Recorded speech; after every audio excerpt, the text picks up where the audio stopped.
Une fois par an, la mémoire des victimes des crimes de l'Allemagne nazie contre la communauté juive est honorée à l'échelle mondiale.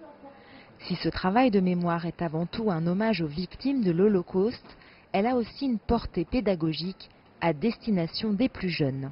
C'est à la fois une journée de commémoration, mais je crois que c'est surtout une journée de travail pédagogique avec les scolaires, et c'est ce que nous faisons partout dans toute la France.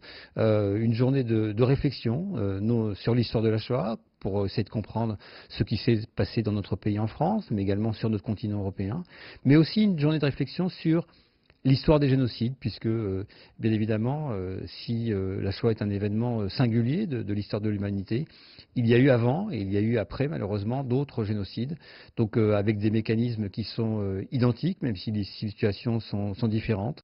Car l'enjeu est bien celui-ci, garantir l'avenir de la mémoire de la Shoah pour faire reculer l'antisémitisme et, plus généralement, tenter de prévenir la montée des extrémismes.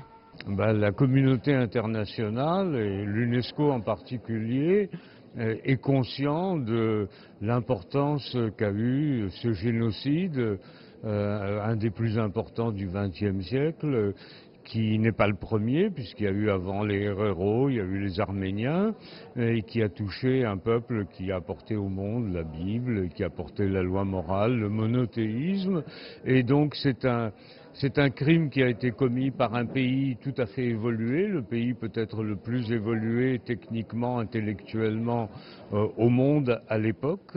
Et les gens, la communauté internationale essaye de comprendre pourquoi ça s'est passé et de faire en sorte que cela ne se renouvelle plus. Pour cela, il faut de l'éducation et il faut aussi chaque année une date qui rappelle ce terrible massacre. Une date nécessaire pour tenter de tirer les enseignements d'un des épisodes les plus marquants de l'histoire contemporaine mondiale. S'il n'y avait rien, s'il y avait le silence, s'il y avait le vide, la prise de conscience ne pourrait pas se faire. Le monument ne suffit pas, la commémoration ne suffit pas, la mémoire ne suffit pas. Mais c'est un jalon. Un jalon pour une mémoire mondialisée autour d'un épisode qui fait partie de l'histoire universelle.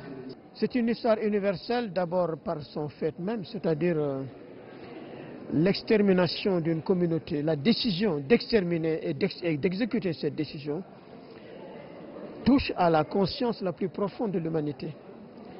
Donc elle concerne tout le monde. Elle concerne d'abord le peuple juif qui a été victime, mais elle concerne l'ensemble de l'humanité. Le souvenir est un garde-fou pour l'avenir. L'Holocauste, né des préjugés et de l'antisémitisme, s'éloigne peu à peu dans le temps et les survivants sont de moins en moins nombreux. C'est donc aux générations présentes de reprendre le flambeau de l'entretien de son souvenir pour que l'horreur ne se reproduise pas. Jade Charles, CGTN, Paris.